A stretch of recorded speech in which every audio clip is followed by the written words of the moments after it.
What extracurricular activities do colleges value most? Watch this video and find out.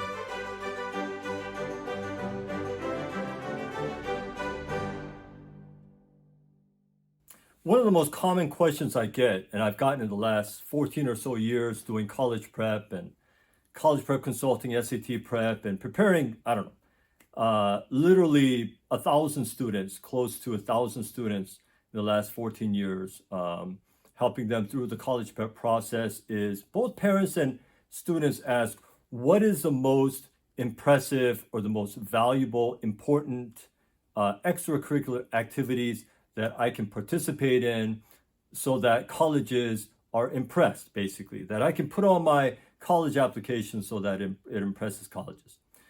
Well, there's no one right answer, but there are some that are better than others. So let me go back. It's not so much what activity you involve yourself in, it's more of how focused you are in the activities that you participate in. And so, for example, if you're very interested in, let's say, robotics, then I would suggest that starting in ninth grade, most of your extracurricular activities should center around that. If you love robotics and you want to someday get into the IT field or computer science or robotics or something like that, then I would continue doing that and I would be very focused on that. Now, you might say, well, I'm on the robotics team, but what else could I do? Well, you could teach robotics to middle schoolers, let's say. You can have a little class. You can have a robotics club that's separate from the robotics team that you're on in school. Maybe for your school newspaper, you have a little robotics section and you do that. Maybe you have a YouTube video on robotics and the kind of robotic competitions and projects that you've been involved in. Maybe you just have some robotic activity things with your friends over the summer and you create certain things. Maybe you learn a different coding language. See, everything that you do is centered around robotics if that is your focus. Let's say you love music. I'm not into robotics at all, but I love music. I love playing the piano. Okay, cool. So you play the piano and so you're doing recitals, you're taking private lessons, let's say. Let's say you're also in the orchestra. Okay, great. Maybe you're in your church, choir, you're a pianist at your church maybe, or your synagogue or temple or some other organization. I even had one student, he practiced the piano at his house, and during the summer, he would be practicing during the day. And he had several senior citizens, older folks living in his neighborhood. And so as they were taking walks every morning, they would hear him playing the piano and he would play classical pieces and they really enjoyed this. So a lot of these older folks, they took their walk, and when they got in front of his house, they kind of paused to listen to the music. And then they went on. And he noticed this day after day. So this gave him an idea. And he thought, you know what? Why not just have, I'll rent out a little senior center or community center or something. And I think he ended up actually going to a community center, like a senior community center near his home. And he invited all of his sort of elderly neighbors. And he says, I noticed that I think, that you enjoy listening to classical music. And I really appreciate you, listening when I practice. And I always appreciated that. I don't know if you knew, but I want to invite you. And I want to have a concert. I'm going to put on a little 30-minute concert. And I'd love to invite you and have you come and attend that. It's free. And so he did that.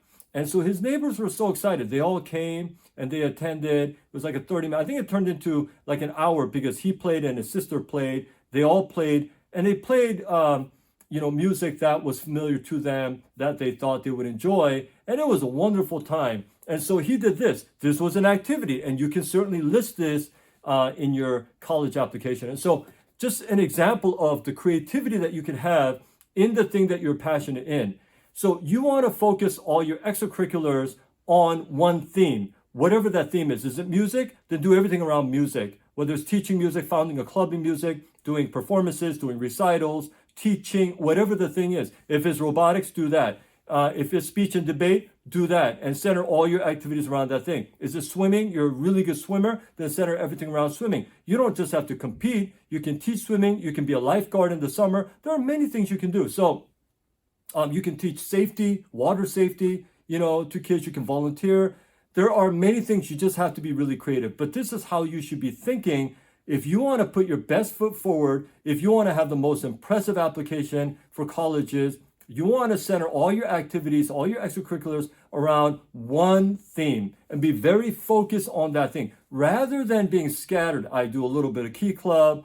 Yeah, I'm in the Science Olympiad. I'm a member. Are you good at it? Nah, not really. I'm okay at it. And I'm on the track team, so I do a little bit of that. And I volunteer, at my church a little bit. Or, I was involved in a food drive. Like, you're just all over the place. There's nothing on your application that shows you're passionate about anything. It just shows you're busy. You're trying to fill up your application. And colleges are not impressed by that at all.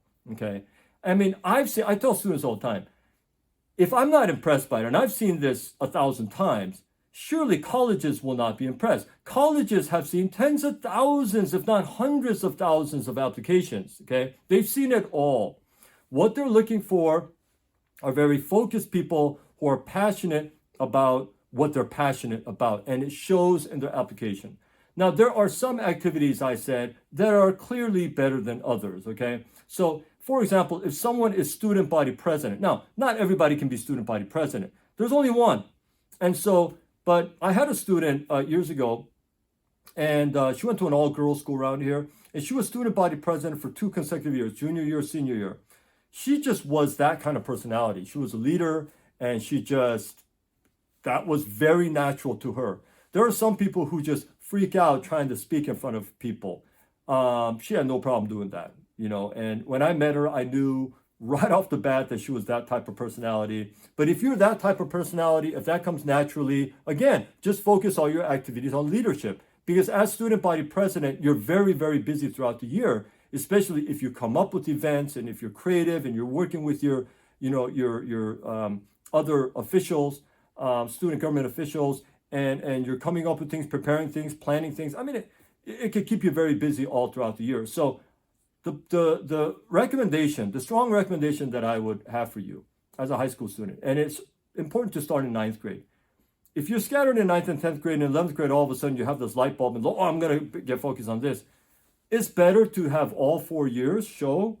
And sometimes this is not possible. Students absolutely have no idea until they're in 10th grade or something. But if you do know early, then it's best to be focused on one thing and show that. Because when you're in your junior year, after your junior year, beginning of your senior year, when you're filling out your application for college, and your application shows that you are really focused and passionate about one thing, one theme, that is impressive. And that is the most impressive thing that you can do extracurricular wise. So don't feel like you have to do everything. Rather, be much more focused on the thing. Okay, that's my recommendation. Thanks for watching, and I'll see you in my next video.